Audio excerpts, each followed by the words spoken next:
Stephen Miller, Senior Advisor to the President, to speak with you about the RAISE Act that the President endorsed this morning. What President Trump has done today is one of the most important legislative moves that we've seen on this issue in many, many years. The President of the United States said, I am taking a stand today for American workers and the American economy, and we're putting American families first on immigration. We're saying our compassion, first and foremost, is for struggling American families, and our focus is on the national interest. That is a major event.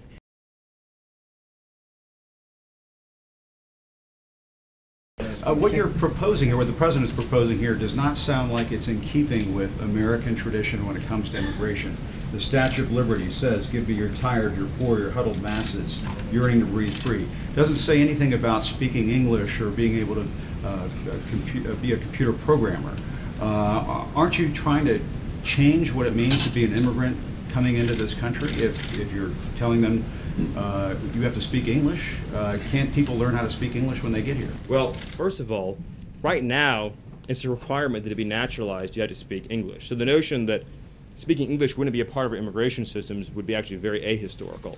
Secondly, I don't want to get off into a whole thing about history here, but the Statue of Liberty is a symbol of liberty enlightening the world. It's a symbol of American liberty lighting the world. The poem that you're referring to that was added later is not actually part of the original Statue of Liberty, but more fundamentally, the history. More fundamentally, you're saying the that history does not represent. I'm saying that. I'm saying that the notion. I'm saying the notion that I'm saying the notion.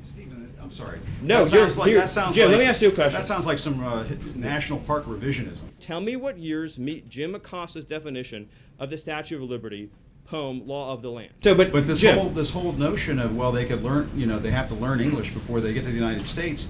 Are we just going to bring in people from Great Britain and Australia?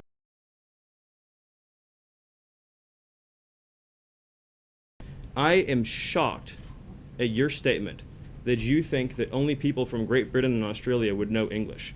It reveals your cosmopolitan bias to a shocking degree that in your mind, no, this is an amazing moment. It sounds like you're trying to engineer the racial and ethnic flow of people into this country. Jim, that is one of the most outrageous, insulting, ignorant, and foolish things you've ever said, and for you that's still a really...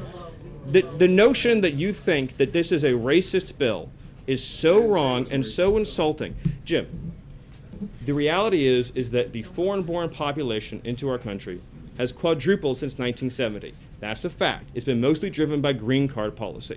Now, this bill allows for immediate nuclear family members to come into the country, much as they would today, and then it adds an additional points-based system.